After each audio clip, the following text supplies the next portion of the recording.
Assalamualaikum warahmatullahi wabarakatuh. Waalaikumsalam Selamat warahmatullahi Waalaikumsalam warahmatullahi wabarakatuh. wabarakatuh. Selamat siang semua. Ini kami dari kelompok 1C Angkatan 11 Latsar Bantul mau mendiskusikan mengenai isu-isu kontemporer untuk memenuhi tugas Latsar. Perkenalkan, saya sebagai moderator, Chandra Puspitasari dari Inspektorat, dan rekan saya ada 3. Silahkan memperkenalkan diri, teman-teman. Monggo. Nama saya Elita Dwi Hapsari dari Puskesmas Delingo 2. Oke, selamat Saya datang, Karjila dokter. dari SD 2 Patalan. Ya, selamat datang Bu Guru Ila. Dan satu lagi.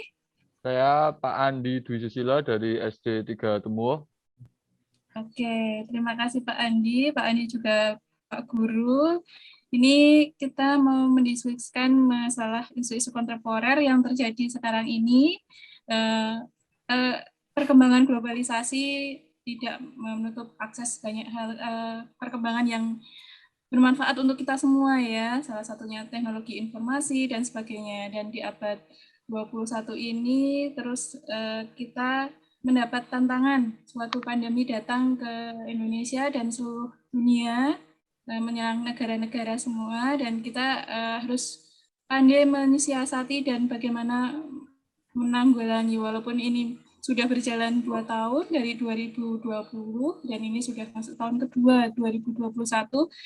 Kita akan diskusikan ke teman-teman dari sudut ini, kebetulan ada dokter, dari sudut kesehatan ya, terus juga dari sudut pendidikan, ini ada Bapak Ibu guru, dan dari sisi Pemda mungkin diwakili dari saya sendiri sebagai moderator, menanggapi mengenai apa sih tantangan isu kontemporer yang ada sekarang ini. Mungkin dari gambaran awal, ini gimana sih pandemi wabah COVID-19 ini sudah menyerang selama 2 tahun di Indonesia, terus tidak semakin berkurang yang diserang, tetapi malah semakin tinggi. Dan gerakan-gerakan apa yang harus kita lakukan dengan wawasan kita, apa sih yang harus kita lakukan, mungkin dari sisi dokter dulu, dari sisi kesehatan dulu, mungkin wakil bidang kesehatan bisa menyampaikan, terus nanti kita tanggapi bareng-bareng, siapa tahu nanti kita dapat solusi dari diskusi ini. Untuk yang pertama dari Mbak Elita, Bu Dokter, kita persilakan Mbak, gimana menurut Nina, nanti mungkin bisa mancing ke teman-teman, kita tanggapannya gimana, silahkan Mbak. Terima kasih atas kesempatannya. Memang 2020 ya mulainya, nggak cuma di Indonesia tapi satu dunia itu menghadapi fase baru, yaitu adanya penyakit baru COVID-19, dan itu memang nggak pernah menyangka bahwa satu penyakit itu bisa merubah satu dunia ya, seluruh negara itu menjadi seperti sekarang ini.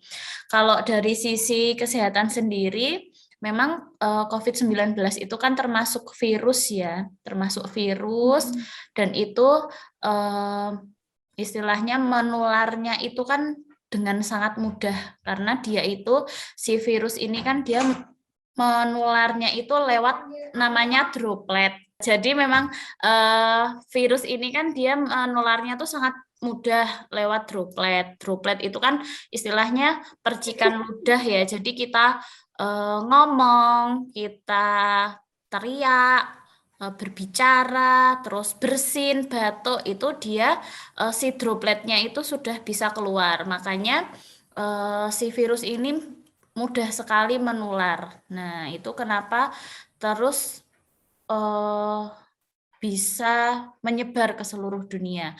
Memang ini sih, kalau mungkin dari berita-berita juga sebelumnya sudah pernah dijelaskan kalau kira-kira 100 tahun yang lalu itu ada wabah yang serupa ya, flu Spanyol itu.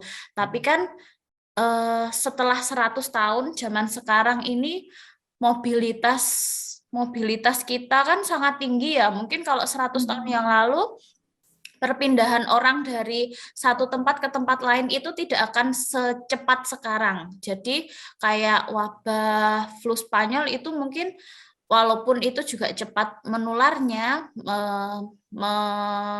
apa namanya,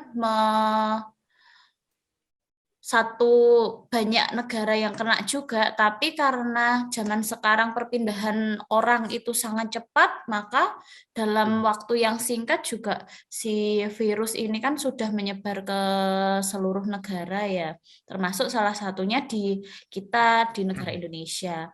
Nah, dengan adanya virus ini kan pasti yang sudah sama-sama kita ketahui kan harus menjaga jarak, terus memakai masker, mencuci tangan, itu jadi hal yang udah sangat apa ya, sangat istilahnya di luar kepala kalau sekarang ini, karena memang yang bisa kita lakukan untuk saat ini seperti itu, mengingat si virus itu tadi kan sangat mudah menular, misal berbicara tatap muka, terus misal tidak menggunakan masker dan tidak menjaga jarak itu gampang untuk kena.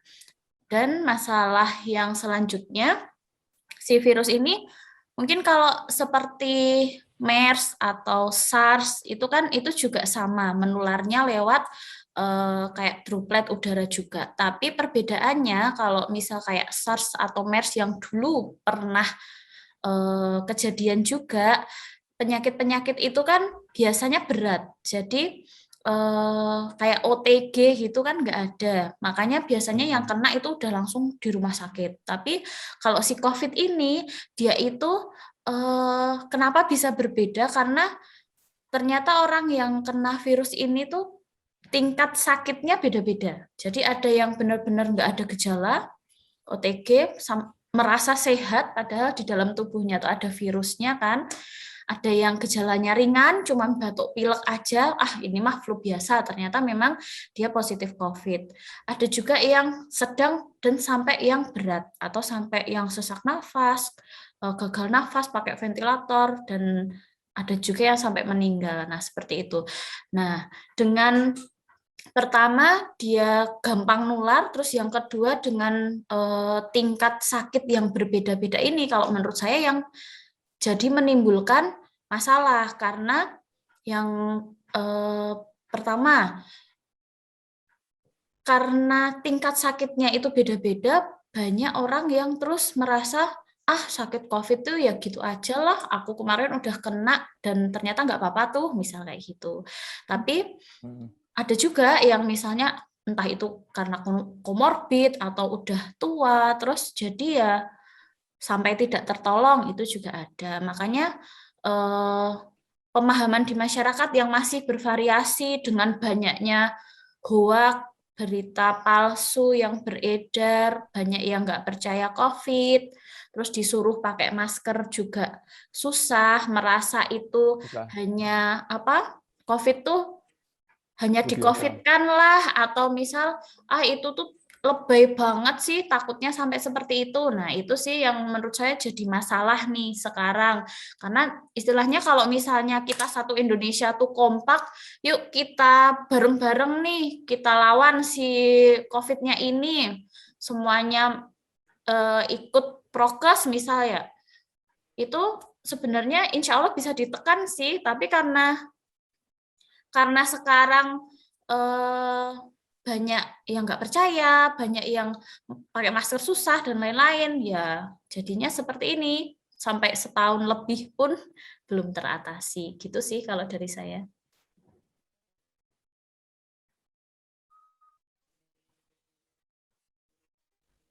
Virus itu adalah penyebarannya ya, sehingga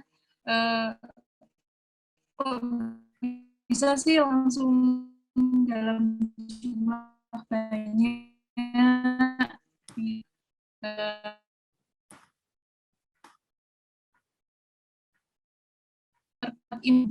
dulu ya. Nah, kendalinya itu mungkin ke yang tadi disampaikan adalah ke prokes.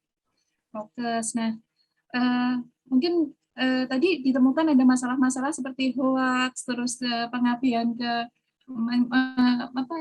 menyepelekan virus ini gitu, dan mengacukan terus juga susah diatur gitu ya. Nah ini mungkin dari sisi pendidikan sebenarnya mungkin itu juga bisa ditanamkan ke siswa-siswi ya, baik dari tingkat TK, SD, SMP, SMA. Nah ini kebetulan kan dua rekan kita itu kan dari sisi kalangan akademis, dari sisi pendidik, guru. Nah mungkin gimana menanggapi ini virus ditekan dulu dengan prokes, baru nanti sambil menunggu menemukan obat untuk COVID sendiri ini. Nah, ini dari dua rekan ini saya persilahkan dulu untuk Mbak Ila. Silakan mungkin Mbak Ila mau menyampaikan gimana sih apa ya melihat ini gitu kasus Penerapannya ini. ya Mbak, mungkin kalau lebih ke penerapannya atau gimana Mbak?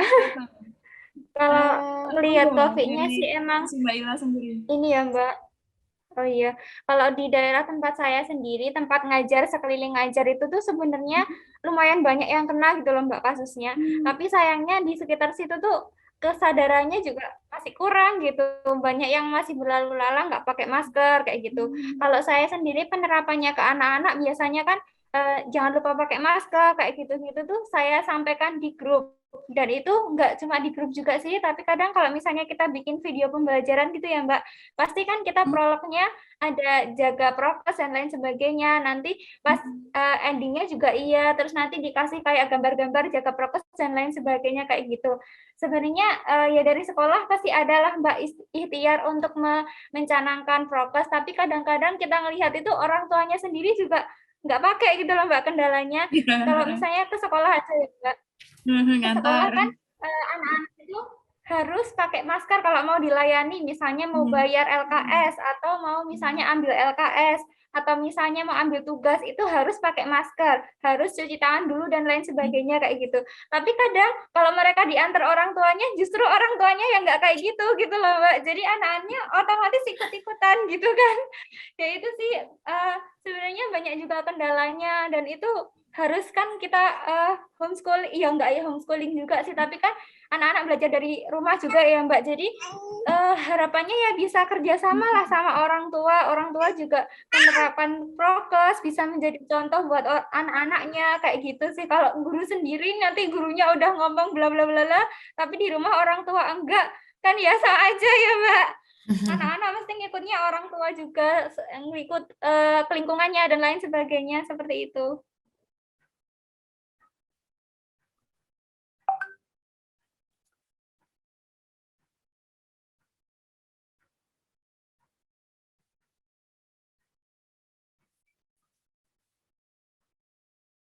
Sambung. Iya, jadi dari sisi ini ya Mbak, di rumah ya. Jadi kalau mungkin penanaman di rumahnya dulu dari awal, di lingkungan rumahnya dulu harus diterapkan mengenai kesadaran untuk prokesnya itu ya. Dan sedangkan dari sekolah sendiri kan sudah mengupayakan dengan itu tadi, setiap ada pembelajaran selalu mencanangkan gerakan prokes tadi ya. Ya mungkin ada tambahan lagi dari sisi pengajar, mungkin dari Mas Andi ada tambahan, mungkin apa lagi ya, mungkin ada perlu inovatif yang lain mungkin Mas, atau gimana? Mungkin Monggo Mas. kalau bicara mengenai apa ya COVID di sekolahan ya mungkin sama sih sama punyanya Bu Karjila, Mbak Karjila itulah. Di samping itu ya berdampak juga sih. 2 tahun ya Mbak Karjila kita Iya, meluluskan anak-anak putra bangsa itu dalam keadaan WFH dan WFO. iya. Jadi itu sayang sekali lah itu sih. Nggak serak gitu ya Pak. Bener, kayaknya nggak sesuai gitulah keadaan kayak gini. Tapi kalau di samping itu kalau kita bicara mengenai prokes ya prokes ya mungkinlah sama kayak di tempatnya Mbak Karjila tadi. Meskipun anaknya kita sudah mencenangkan tentang mengenai 3M itu loh Bu Dokter. Kalau Bu Dokter mungkin tahu lah, mencuci tangan, memakai masker, menjaga jarak. Tapi ya tetap sama aja. Orang tuanya juga kadang ya susah kayak gitulah intinya itu. Oh iya, Ya, mungkin maaf seperti nggak itulah menambahkan. menambahkan biasanya disisipkan ke pembelajaran sih, biasanya bikin slogan tentang apa prokes atau bikin poster kayak Poster mungkin. gitu-gitu. Tapi ya tetap aja kan ya susah sih Mbak kalau udah balik lagi ke lingkungan itu lingkungannya nggak mendukung kan ya sama aja gitu intinya Mbak. Oh iya iya. Iya betul. Kalau pertemuan orang tua seperti itu ada nggak Mas? Apa Mbak itu kan ketika misalnya apalagi yang posisi sudah kelas 5, kelas 6 gitu kan yang kemarin sudah diluluskan kan mesti ada pertemuan-pertemuan orang tua via Zoom atau via via eh, mungkin nggak ada pertemuan yang langsung, nggak mungkin ya, mungkin kan melarang untuk mengumpulkan orang. Apakah juga disampaikan juga mungkin untuk karena sekolah sendiri ketika mau diadakan untuk live kan juga harus ada aturan-aturan sendiri ya yang benar-benar memang menjaga prokes, misalnya sampai harus di shift hanya yang masuk misalnya dari 20 siswa, 5 siswa, 5 siswa, atau sebagainya. Nah, itu ada nggak sih pertemuan orang tua yang mungkin dari sekolah sendiri juga menyampaikan pentingnya prokes itu di tingkat orang tua wali gitu, wali murid. Kalau saya dulu ya Mbak Karjila, Bu Karjila. Ya, kalau itu sih sudah tanamkan sejak awal lah kita ngomongnya mesti ke orang tuanya dulu. Ya, tapi ya betul. Baru ke siswa kan intinya. Tapi di samping itu kan kadang itu ya orang tuanya sendiri yang tidak patuh itu tadi, yang dari memakai masker lah. Mungkin kalau ada yang isoman itu malah ya apa ya mungkin keluar itu Bu dokter ini harusnya. Kayaknya itu bukan permasalahannya mengenai itu virusnya itu berbahaya apa tidak sebenarnya. Mungkin loh kalau menurut saya. Tapi sanksi di masyarakatnya itu loh yang keras mungkin. Jadi kan kalau di masyarakat kan itu ada yang COVID terus dijauhi kayak gitu loh tulisan itu permasalahannya. Dihindari gitu ya, Pak. Dihindari kayak gitu. Jadi mereka takut ya mending mungkin ya kalau OTG gitu ya bicaranya nggak OTG tapi ya saya sehat gitu mungkin. Tidak mengaku atau tidak mau periksa gitu ya Mas Andi ya. Kebanyakan di lingkungan kami juga seperti itu mungkin ditemukan, daripada nanti lapor nanti benar-benar positif kan malah tidak istilahnya kayak dijauhi kayak gitu kan. Sanksi masyarakat lah yang berat itu. Iya, sanksi masyarakat betul. Mbak Ila tambahkan? Kalau pertemuan langsung ataupun tidak langsung sejujurnya nggak ada sih Mbak. Tapi kan kalau misalnya dalam pembelajaran ya kita misalnya lewat media WA. Nah itu di WA itu isinya kebanyakan orang tua sama murid. Jadi kan kalau saya sekarang ngajar anak kelas dewasa kan orang tuanya juga saya masukin gitu loh Mbak. Terus kalau misalnya di kelas rendah udah pasti itu nomornya orang tua kayak gitu lah. Jadi secara nggak langsung tuh harusnya orang tua juga tahu gitu kan ya Mbak. Tapi kadang ini juga yang jadi kendala. Pernah saya nemuin wali murid itu nggak percaya virus corona itu loh Mbak, ya Allah. Tanya itu Mbak. Malah beliau itu menasehati saya, Mbak, virus corona itu nggak ada, itu cuma hoax lagi. Jadi guru gimana ya? Cuma bisa, soalnya udah sepuh juga kan Mbak, Mas. Jadi ya udah itu juga salah satu kendalanya sih Mbak, ada yang masih percaya hoax kayak gitu. Memang ini sih Mbak, itu jadi PR besar banget pada masa pandemi ini tuh kayak pemahaman masyarakat tentang virus itu sendiri ya. Karena memang nggak semua orang percaya ada virus, makanya kenapa terus banyak juga yang tidak melakukan prokes itu seperti itu. Nah, salah satunya juga yang masalah isolasi itu tadi. Kalau dilihat mungkin sekarang kan juga kayak di Pemkab Bantul itu kan kayak rilis ya, yang positif COVID hari ini di kecamatan ini segini-segini. Sebenarnya menurut saya juga itu bukan angka yang sebenarnya, karena di masyarakat itu pun banyak juga yang mereka ada gejala COVID ya, misal anosmia atau demam atau apa, tapi nggak mau periksa, nggak mau lapor, karena ya takut itu tadi, entah takut di-COVID-kan, atau dia sebenarnya, oh aku nih kena COVID nih, tapi kalau misalnya aku lapor, entah itu dijauhi, entah itu terus jadi harus isolasi, nggak boleh keluar, nggak bisa kerja, kayak gitu sih. Memang PR besar sih itu, seperti itu, gimana supaya pemahamannya tuh bisa meningkat, aware lah terhadap kondisi yang sekarang, kayak gitu. Betul sih, Mbak Elita. Jadi memang kalau boleh menyimpulkan atau mungkin nanti bisa ditambahkan teman-teman yang lain ya, yang beredar di masyarakat ini kan ketika orang terkena COVID itu kan pertama ketika dia OTG tidak gejala, tapi dia tidak bisa bekerja misalnya, terus dia tidak dapat penghasilan hari itu misalnya, dan selama nanti misalnya harus isoman 14 hari atau 12 hari, itu kan 14 hari dia terus yang menanggung keluarganya siapa ketika dia jadi tulang punggung. Terus yang kedua, isu yang beredar di masyarakat kan biasanya dua, apa ya, istilahnya ada yang percaya dan tidak percaya. Ketika ada yang percaya, misalnya ada yang meninggal karena COVID, nanti akan beredar di masyarakat itu meninggalnya karena di COVID kan, misalnya gitu, di rumah sakit gitu ya. Atau memang benar-benar beliaunya itu meninggal memang karena COVID. Nah, itu jadi apa pertentangan isu di masyarakat itu jelas ada untuk yang benar-benar kena COVID atau tidak. Karena memang itu sering, maksudnya saya beberapa kali mendengar kasus seperti itu ya, yang itu setelah diperiksa di rumah sakit, memang tapi sebelumnya juga komorbid karena misalnya sakit gula atau pendarahan apa gitu ya.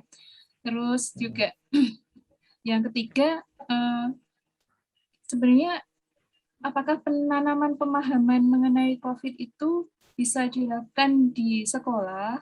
Terus juga yang pertama itu ya, apakah benar-benar bisa diinternalisasi ke siswa? Terus mungkin siswa malah bisa mengaruhi menyampaikan ke orang tuanya bahwa ini virus ini ada, nanti dengan dari Bapak Ibu guru menyatakan ya paling enggak kita harus hati-hati dengan menjaga prokes tadi.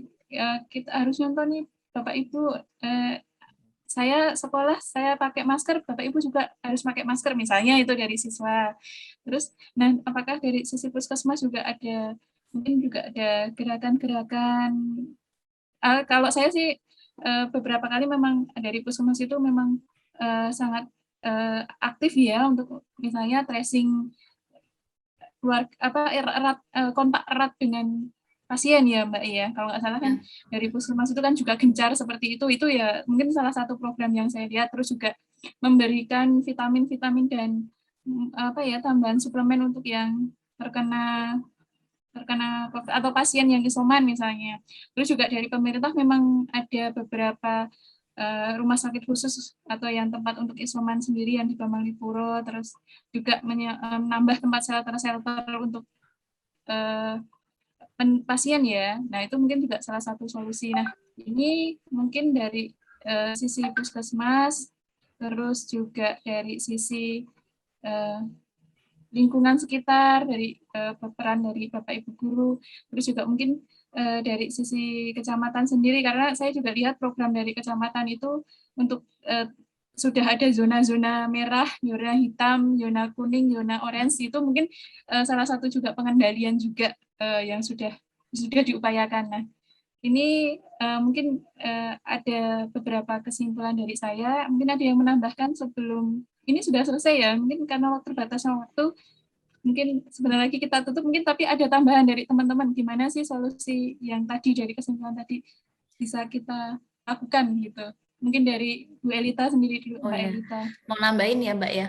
Jadi memang masalah COVID ini walaupun itu suatu masalah kesehatan ya. Jadi memang masalah ini tidak hanya masalah untuk istilahnya tenaga kesehatan aja. Jadi betul. Semua pihak itu harus terlibat.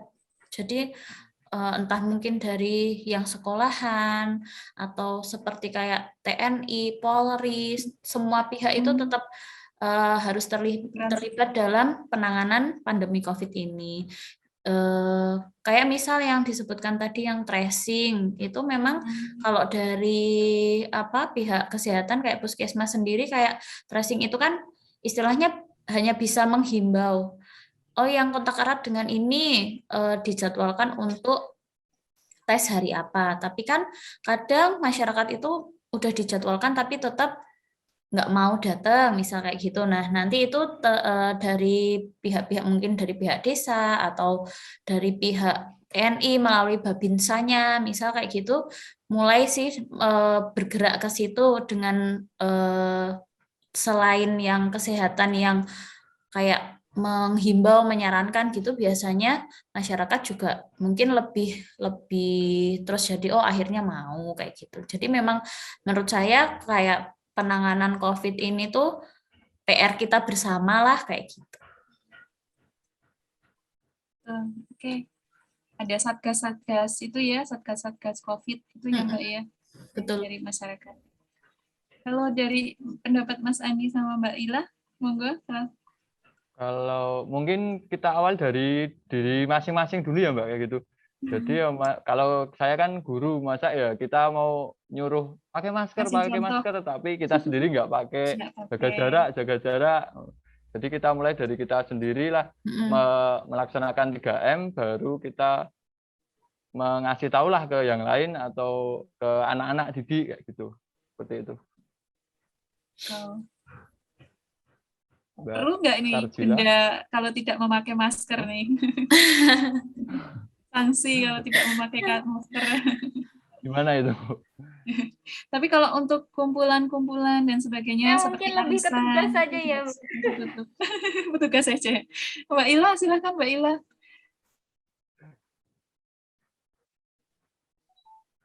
Mbak Ila ada yang tambahkan? Iya, sebenarnya kalau buat prokes itu kan itu kegiatan yang sehari-hari banget ya Mbak. Itu menurut saya yang dibutuhkan sama pembiasaan. Nah, itu semua itu ini anak-anak besok bisa masuk tapi kalau Mbak namanya masuknya kayak di kloter-kloter kayak gitu. Nanti kan anak-anak itu melihat keteladanan dari Bapak Ibu guru, pakai masker, cuci tangan, dan anak-anak pun dibiasakan juga kayak gitu. Jadi insya Allah semoga kedepannya juga bisa lebih baik dengan kalau misalnya anak-anak udah masuk kayak gitu.